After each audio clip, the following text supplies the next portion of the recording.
এক গ্যারেজ মালিককে কাটারির কোপ মেরে খুনের চেষ্টার অভিযোগ উঠল এক ব্যক্তির বিরুদ্ধে। আহতের নাম দেবাশিস ঘোষ। বুধবার জয়পুর থানা এলাকার হিজুলডিহা বাজারের ঘটনা। প্রত্যক্ষদর্শীদের দাবি, হিজুলডিহা গ্রামের বাসিন্দা দেবাশিস ঘোষ নামে ওই গ্যারেজ মালিক এদিন তাদের সঙ্গে বসে গল্প করছিলেন। ঠিক সেই সময় গ্রামেরই বনমালী মাঝি নামে এক ব্যক্তি তাদের পেছনে এসে দাঁড়িয়ে গল্প করতে থাকে। এমনকি কিছু বোঝে ওঠার মাঝে গল্প করার ফাঁকে দেবাশিস ঘোষকে আচমকাই পেছন থেকে ঘাড়ে কোপ মারে সে। এরপর শরীরের বিভিন্ন জায়গায় একের পর এক কোপ মারতে থাকলে উপস্থিত আমজনতা তাকে নিরস্ত্র করেন। আহতের পরিবারের সদস্যদের তরফে তাকে জয়পুর ব্লক প্রাথমিক স্বাস্থ্য কেন্দ্রে নিয়ে যাওয়া হয়। ঘটনা হচ্ছে কি যে আমরা ধরুন না, আমরা এখানে বসে আছি, ব্যবসা করছি। উনি আর এক ভদ্রলোক ওর সঙ্গে গল্প করছিল। ওই ভদ্রলোক যে চোটমাট করেছে, সেই ভদ্রলোক ওই রাস্তার গায়ে দাঁড়িয়ে ছিল। সেইখানে ধরুন এসে আমার পেছনে দাঁড়াবার ফলে দিয়ে আমি দেখলাম যে বসে আছি।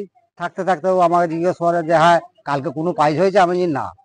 দিয়ে না হবার ফলে তখন ও বলছে যে 10 টাকা দে। 10 টাকা দিলুম, নিল। দাঁড়িয়ে থাকতে থাকতে আর মেরে দিয়েছে চোট, কাটারি করে। কাটারি তখন আমরা দেখছিলাম নি যে আছে বলে, কিন্তু ওই পেছন দিক থেকে কখন বার করেছে জানিনি, আর মেরে দিয়েছে 3 চোট। ওই বুচো কি দেবাশিস মাইতি, সেটা আমরা বলতে পারবো না। কেন চোট মারলো, কেন হঠাৎ করে? কি জানি না, একটু মাথার একটু গোলমাল থাকতে পারে। হাতে লেগেছে, ঘাড়ে লেগেছে, হাতে লেগেছে? এবং আঁখাতেও লেগেছে। যে চোট মেরেছে তাকে কি নিয়ে গেছে পুলিশ? নিয়ে গেছে। হ্যাঁ হ্যাঁ, নিয়ে গেছে। এই ঘটনাটা কেন ঘটলো কি মনে করছেন আপনারা? কি করে জানবো, আমরা বলতে পারছি না, আমার বাইরে দেশে থাকতো। আহত দেবাশিস ঘোষের দাবি, ঠিক কী কারণে ওই ব্যক্তি এই ঘটনা ঘটিয়েছে জানা নেই। বসে থাকা অবস্থায় একটা পেছন থেকে একজন লোক এসে আমাকে কাটারি করে চটিয়ে দিয়েছে, দিয়ে আমার দোকানটা ভাঙতে যাচ্ছে। ওখানেই বাড়ি, ডিস্টার্ব আছে না কি আছে কি বুঝবো বলুন দিন। আমি হঠাৎ করে এরকম হয়ে গেল? হঠাৎ করে। এর আগে কি কোনোদিন করেছিল এরকম? না, আমার সঙ্গে আমি তো বসে আছি, জানিনি। আমার তো মোটর সাইকেলের গ্যারেজ আছে, আমি একজন লোডারি ব্যবসা করছি, তার পাশে আমি বসে আছি। পেছন থেকে চটিয়ে দিল। কি পেছন থেকে চটিয়েছে আমি তো বুঝতে পারিনি। না, আমার ভাই।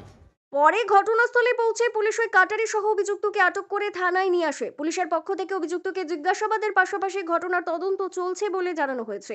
ব্যুরো রিপোর্ট, দক্ষিণ বাঁকুড়া দর্পণ, জয়পুর।